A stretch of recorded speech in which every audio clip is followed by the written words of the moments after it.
Nang gumabi, ang makinang na ilaw ay suminag sa ibabaw ng lawa na lumilikha ng misteryoso at magandang paligid. Sa mga henerasyon, ginalingan ng tribo ng Sisne ang sining ng baley. Walang sino man ang makalaban sa kagandahan at malinis na puting pakpak ng Sisne. Habang sila'y sumasayaw sa nakakabighani at walang kapintasang galaw. Si Prinsesa Chloe, ang natatanging anak ng hari, ay pinagkatiwalaan sa mahalagang gawain ng pagmamana ng gintong trono ng tribo ng Sisne. Para maging reyna, kinailangan ni Chloe na talunin ng iba pang mahuhusay na kalahok sa kompetisyon ng ballet. Matapos maghari ang kanyang ama. Kahit sino ay pwedeng sumali sa kompetisyon. Ngunit ang pamilya ni Chloe ay laging nananalo ng unang gantimpala. Hindi natalo ang trono sa sino man. Mataas ang inaasam sa kanya ng kanyang ama.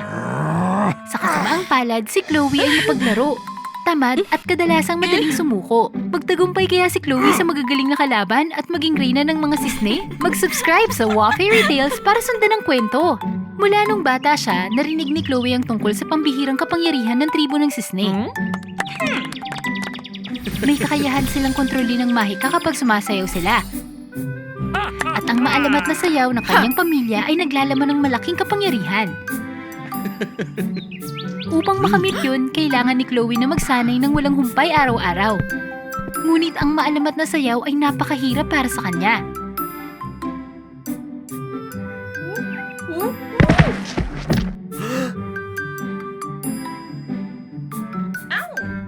Bumangon ka!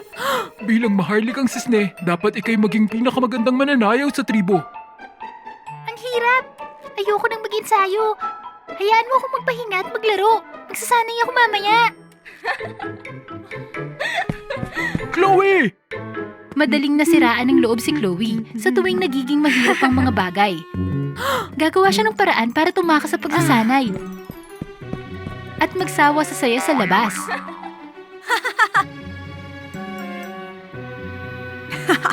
Ang guro ni Chloe sa ballet ay ang kanyang pinsan, si Hudson.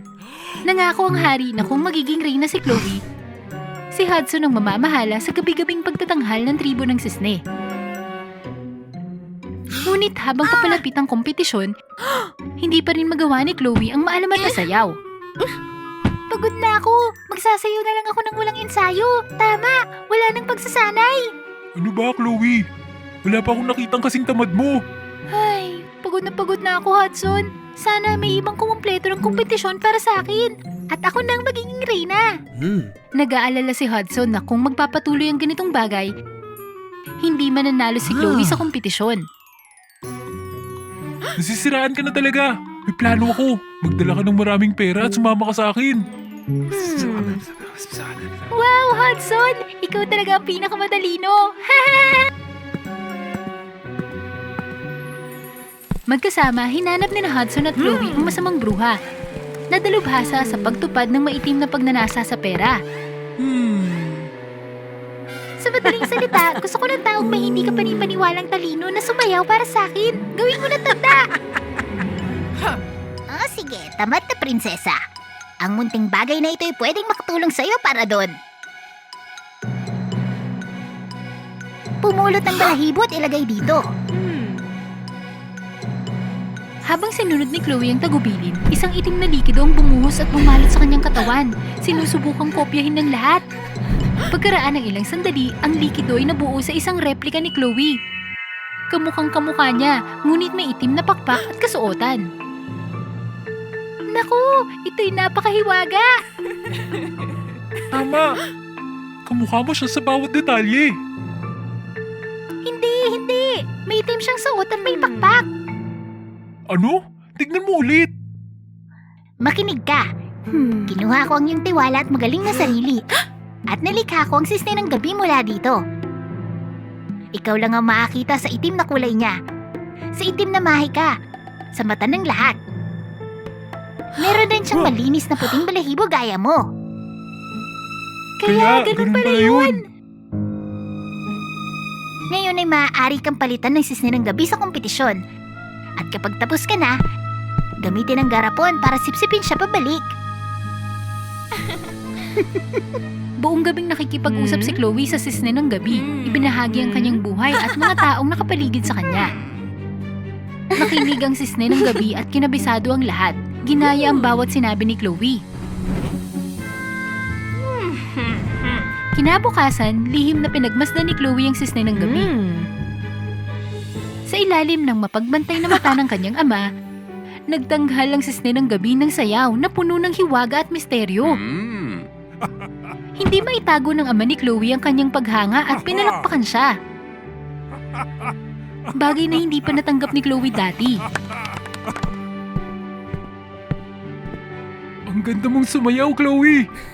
Ipinagmamalaki kita! Hindi lang niya pinasaya ang ama ni Chloe. Ngunit nakuha rin niya ang paghanga ng buong tribo ng sisne. Siya'y walang katumbas na yaman ng maharlikang pamilya. Isang bagay na hinding-hindi makakamit ni Chloe. Nakaramdam ng saya si Chloe. Kahit ang mga tamad ay may kanya-kanyang paraan para magtagumpay, hindi ba? Ginugol ni Chloe ang mga araw sa paglalaro habang nananatili ang sisne ng gabi upang magsanay kasama si Hudson para sa maalamat na sayaw. Sa araw ng kompetisyon, nagtago si Chloe sa isang sulok at sabik na pinanood ng sisne ng gabi na gumanap. Ang kanyang sayaw ay hindi pangkaraniwan, pino gaya ng hamog sa umaga at kaakit-akit. Nang matapos ang pagtatanghal, walang mahanap na salita para ipahayag ang kanilang damdamin, maliban sa paghanga sa pambihirang kagandahan at talento ng sisne ng gabi. Ang lahat ay naglabas ang malakas sa palakpakan. Ang kanyang plano ay nagtagumpay. Siya na ngayon ang naging reyna. Salubungin natin ang ating bagong reynang sisne, si Chloe!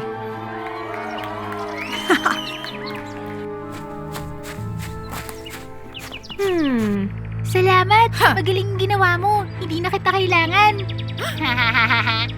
Hindi ka lang tamad, kundi hangal pa. Akala mo talaga makokontrol mo ko? Anong sinasabi mo? Bumalik ka sa lungga mo! Pero walang nangyari. Si Chloe pala'y naloko ng masamang bruha. Matapos ang lahat, hindi niya makontrol ang sisne ng gabi. Ang sisne ng gabi ay naging hiwalay na nilalang na gustong kunin ang buhay na ito. Ako ang karapat-dapat na maging reyna.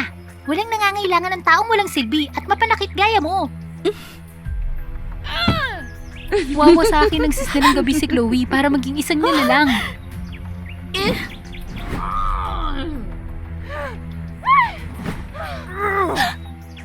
Sumuko ka na, prinsesa. Isuko mo ang iyong katawan sa akin. Hindi kailanman! Mabilis na lumipad si Chloe bago siya mahuli at hinabol siya ng sisne ng gabi. Ang malas! Mamaya, uhuhulihin ko ang batang yun! Mapalad siyang nakaligtas sa gayong malakas na tira. Nakaramdam siya ng labis na takot sa itim na mahika at epekto na naidulot dahil sa kanyang katamaran at pagkamakasarili. Si Hudson ay natagpuan siya sa wakas sa kanyang pinakamasamang estado. Chloe, nakita na kita! Hinahanap kita! Hudson, hindi ko na alam ang gagawin ko.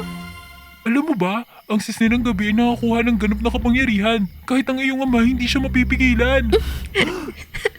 At hindi ko rin matiyak kung paniniwalaan ako ni Ama. Walang natira para tumulong sa akin.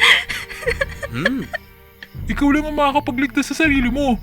Tumayo ka, Chloe! Nag-alab ang determinasyon sa loob ni Chloe na parang nagniningas na sulo sa gitna ng bagyo. Ngayon, magbabago na talaga siya. Naintindihan ko. Turuan mo pa akong sumayaw, Hudson. Gusto kong talunin ng sisne ng gabi at bawiin ang buhay ko. Pumunta ang magpinsan sa kubo sa kagubatan at nag-ensayo ng ballet araw at gabi. Ang kanyang karaniwang katamaran ay napalitan ng determinadong tingin na hindi natatakot sa mga hamon. Araw-araw sumasayaw siya ng ballet hanggang sa namanhid ang kanyang mga binti.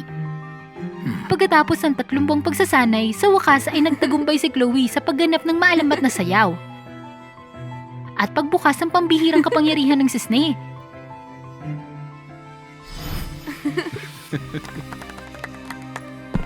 Pareho silang bumalik sa nayo ng sisne.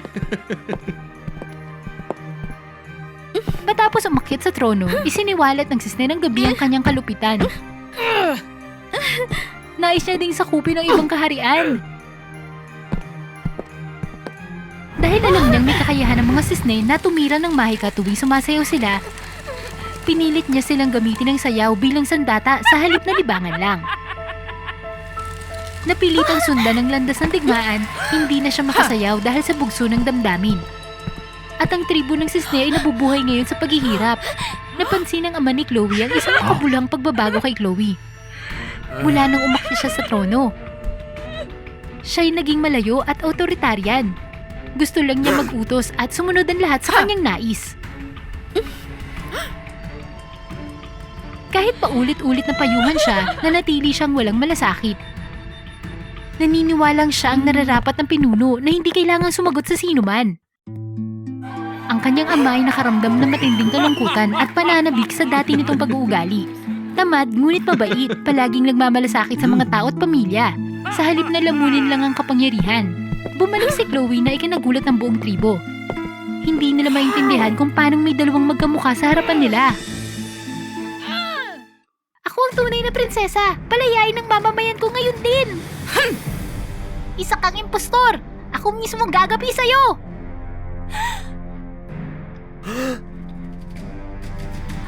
Napuno ang himig ng hangin habang si Chloe ay matikas na sumasayaw.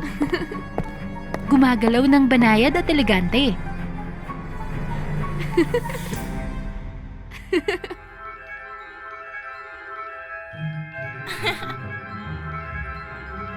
Ang kanyang katawan ay dumausdos sa himpapawid na parang bihas ang ibon na lumilipad.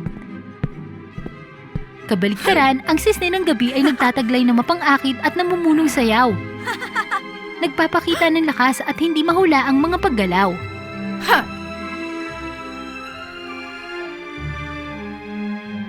Parehong nakakabighani at nakakatakot.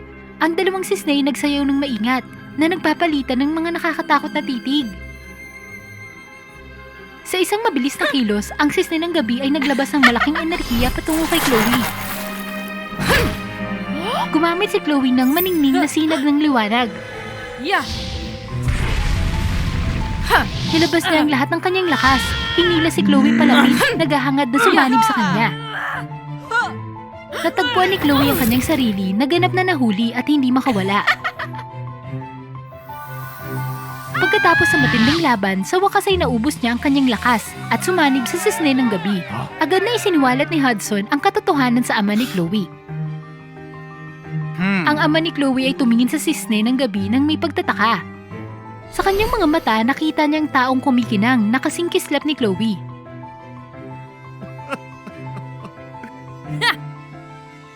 Itigil ang mapanlin lang na salita. Nasaan ang mga sundalo ko? Kunin niyo siya!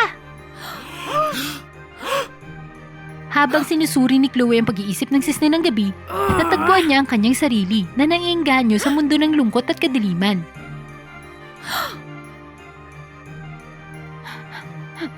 Natalo ako. Naku, kung nakinig lang sana ako sa sinabi ng aking ama, ako talagang pinakamalas na bata. Biglang nasulyapan ni Chloe ang panandali ang mga piraso ng mga alaala. Nasaksihan ang sinabi ng kanyang ama at paghihikayat ng walang tigil na suporta na hinimok siya at nagtagumpay.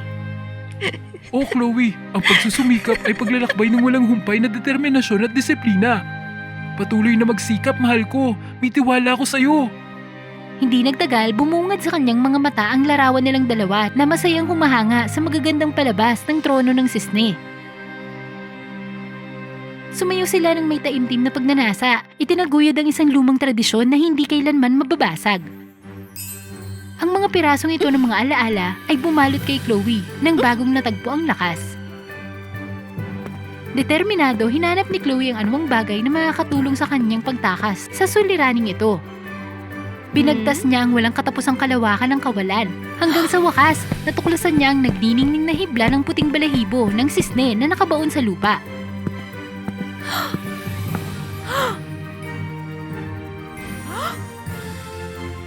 Buong lakas niya itong hinila.